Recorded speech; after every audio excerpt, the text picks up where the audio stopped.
Hi, everyone. Welcome to SBR Sports Picks. He's Mike Brenner. I'm Peter Loshak. Joining us remotely via Skype is Jeff from BMOCwins.com. Today's Tuesday, January 17th. This is the Odds Couple College Basketball Show Sorry, for I'm January running late 17th. there, buddy. Oh, sure. I couldn't find my damn car keys. Sure. I'm not kidding you. Okay, yeah, no, I believe you. All right, so we got a big card tonight, and Mike Brenner, you're heating up in college basketball. Again, if it weren't for teasers, you'd be positive units. As it is, you're close to being even. Well, I won a damn teaser yesterday. Give me a damn break. That's right. And Dennis, and, I told you yesterday he was killing me with them teasers, and he was right. Mm-hmm. But by God, I won one. Get the hell off my back. And overall, you are you started off very cold, but you've picked it up considerably over the past couple weeks. And even I had a winning day yesterday, 7-4. So things are looking. You went 7-4, fantastic. Yeah, and the 11 picks. So things are kind of looking up. We've got the usual Tuesday card, which is about 25 games. Me and you yep, and we've got Jeff. Good. So hopefully the three of us together can give some winning picks. Jeff, how you feeling about this card? Do you have any picks you're going to be able to share with us? Yeah, I got two guys. Two. All right. So let's start with, I guess let's just get your takes on, since we follow this so closely. First thing I was thinking about, just the first thing that I'm seeing right now, Purdue against Illinois. Purdue's a favorite. The line's gotten bet down. It's down to 12. They're off of a loss, and Illinois is very blowoutable. I was thinking Purdue as a double-digit favorite might be worth a shot here. What do you think, Jeff? Yeah, I would agree. Purdue is a good bet at home. Obviously, a great defensive team as well.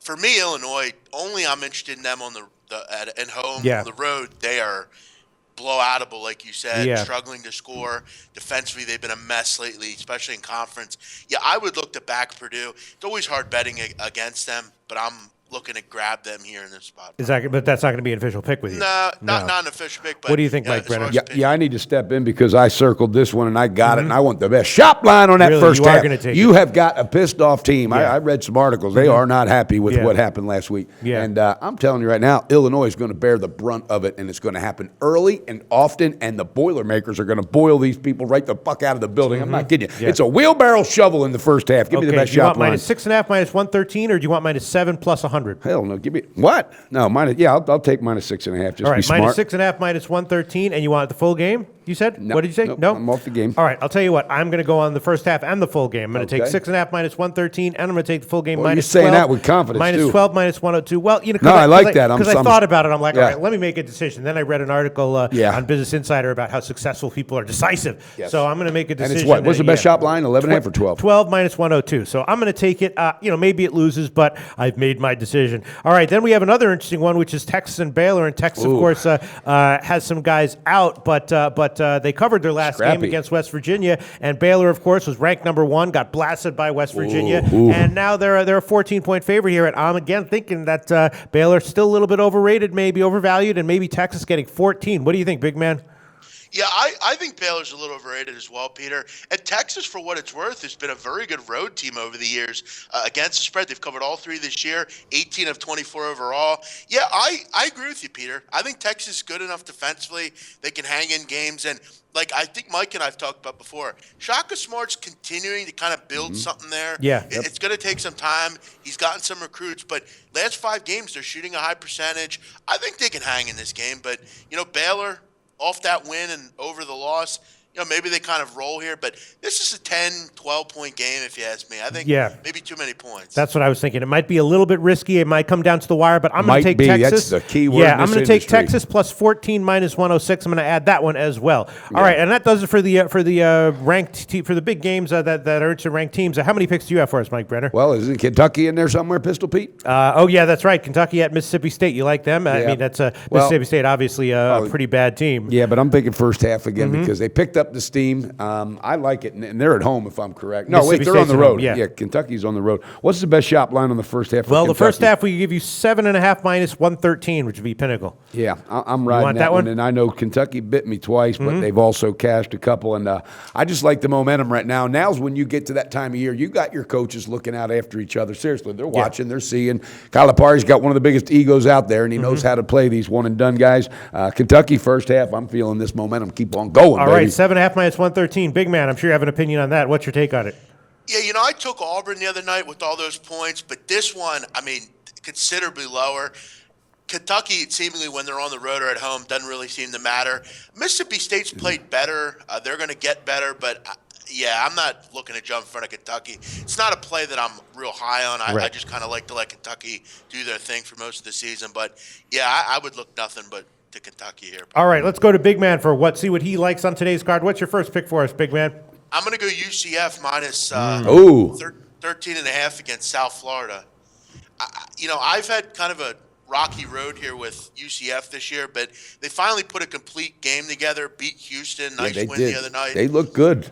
Yeah, they're finally starting to get fully healthy. B.J. Taylor, their point guard's back. And for me, you look at South Florida, ever since Jamal McMurray left, 0-5, scoring 58.5 points a game and shooting 38%. Now they face the number 1 defensive field goal percentage team in the country. Get this, guys, UCF allowing opponents 31% this year at home. Holy cow. They're really a fantastic defensive team, a really good rebounding team. Taco Fall had a little bit of a tough stretch, came back the other night, though, and I believe had a double-double. This looks like a blowout here. I find it hard to believe South Florida scores 50 points, to be honest, in this one. All right. Well, the line's gotten bet down a little bit. So for the purpose of our record keeping here, we can give you minus 13, minus 106 the Pinnacle line. Yep. Real quick, what I want to say, tapping on that, what Bidman you said. All right, Pistol Pete, you say it all the time. Sometimes these teams, they find that time when they turn that corner. And this team might be turning that corner, UCF, and they're not explosive. They're nothing to really, they're not dangerous. But when they get healthy, all right, they play a lot better. You got an in-state rival like that. I agree. I think this might be a sharp call. I think coming off that win, I think it really upped their spirits going against Houston. They know that they were better than their record displayed. And South Florida, one other thing, they got rid of their coach too recently. They've just been a drabby school this year. I mean, they've really been bad.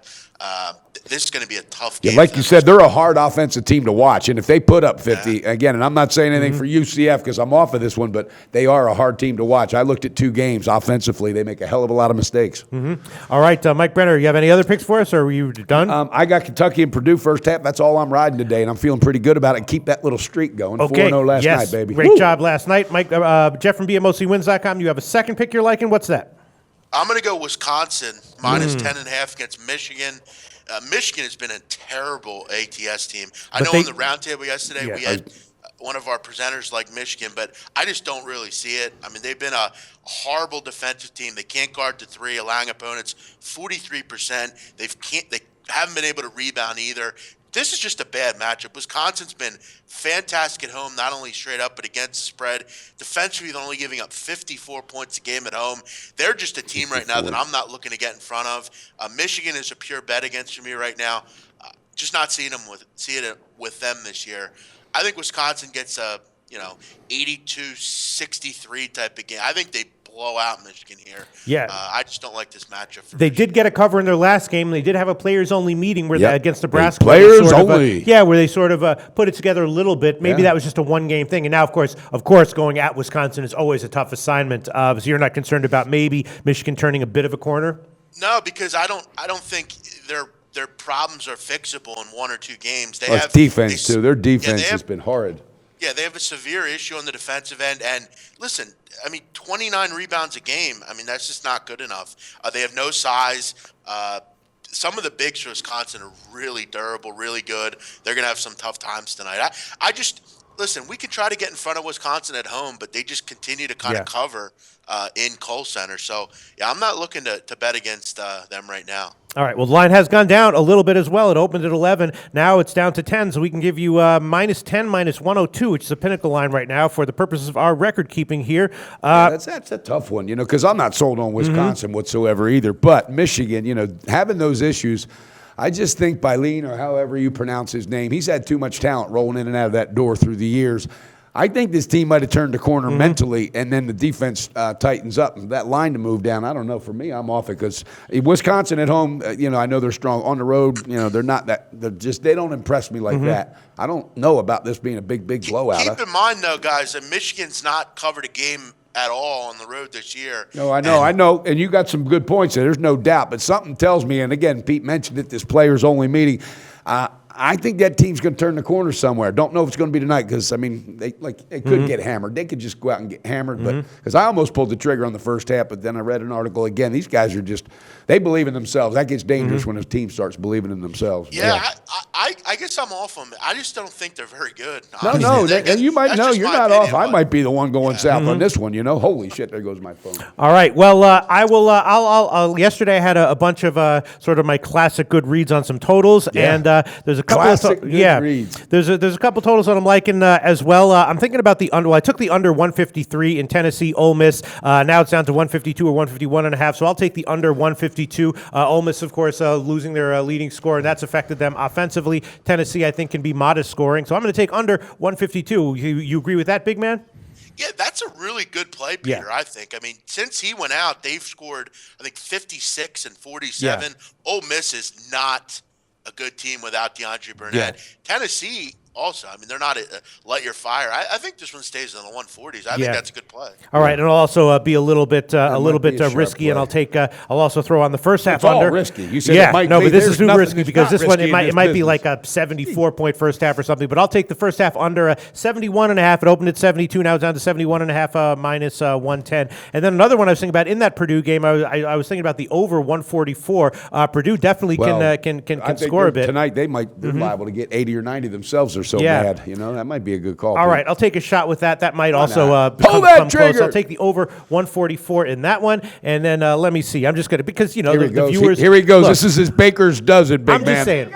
My overall record in college basketball totals this year so far is horrible. But totals low shit. But if I start heating up, watch out. So I think you're gonna. Let's get real. Watch Bottom out. line. You keep coming back every damn year. So he's gonna get fired up. Fired up there, big man. So what else was I thinking about? And I was also thinking about. Let me see. That's right. That's right. I was also thinking about the under 145 in Ryder Siena. About it. I know you're that one is. They already played once this year. That's why you didn't sleep last night. You were thinking about that damn Ryder and Siena game. Yeah. I was. They played once already this year, and it was kind of modest scoring. Although I don't like the fact that it opened at 145 and now it's up to about 146 or 146.5. So maybe that's a sign I should stay off it. What do you think, big man? Oof.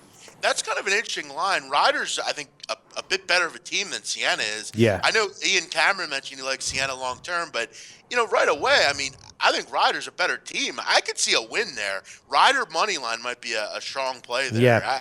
And also, let's get back to this one because it was a lean that I had, and we were just talking about this. I was thinking about over 131 in Michigan and Wisconsin. Now, historically, those two teams have played very low-scoring games. Wisconsin this year has been, a much higher scoring, and Michigan, of course, we talked about their defense, which even if it improves, and they're giving up the 3-point like it's nobody's business. So, so 131's a low total. What do you think?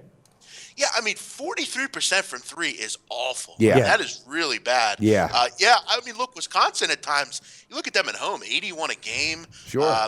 And nobody can tell me, big man, that this coach did not absolutely watch the film and he saw, hey, these guys are getting burnt from three land, all right? That's what they're going to set up their perimeter game, and it's going to get dangerous if they get hot. So that's one thing about Wisconsin at home. That crowd gets roaring and they start hitting them threes. Plus, I hate to say it, but again, they cannot rebound the basketball. They're one of the worst. 29, average 29 bounds a game. Jeez. And Wisconsin at home, almost 43. So I think Pistol Pete pulled down 29 in a game himself one time up there in Rutgers Park. It's playing with fire a little bit, but I'll take the first half over 61 minus 110, and I'll just. That's it. I'm telling you, it's all playing with fire. And then one other game that I was thinking about. I don't know if you looked at this one, big man, but it's kind of interesting. Just one other one. UNLV as a home dog to San Diego State, and UNLV, of course, kind of an up and down team this year. They have a new coach who's trying to install some life into that system, and they got a win over Wyoming at home. They had some other home losses that weren't that good, but San Diego State struggles on the road a little bit, and I was thinking UNLV plus 5.5 at home might be a sneaky, decent play. What do you think?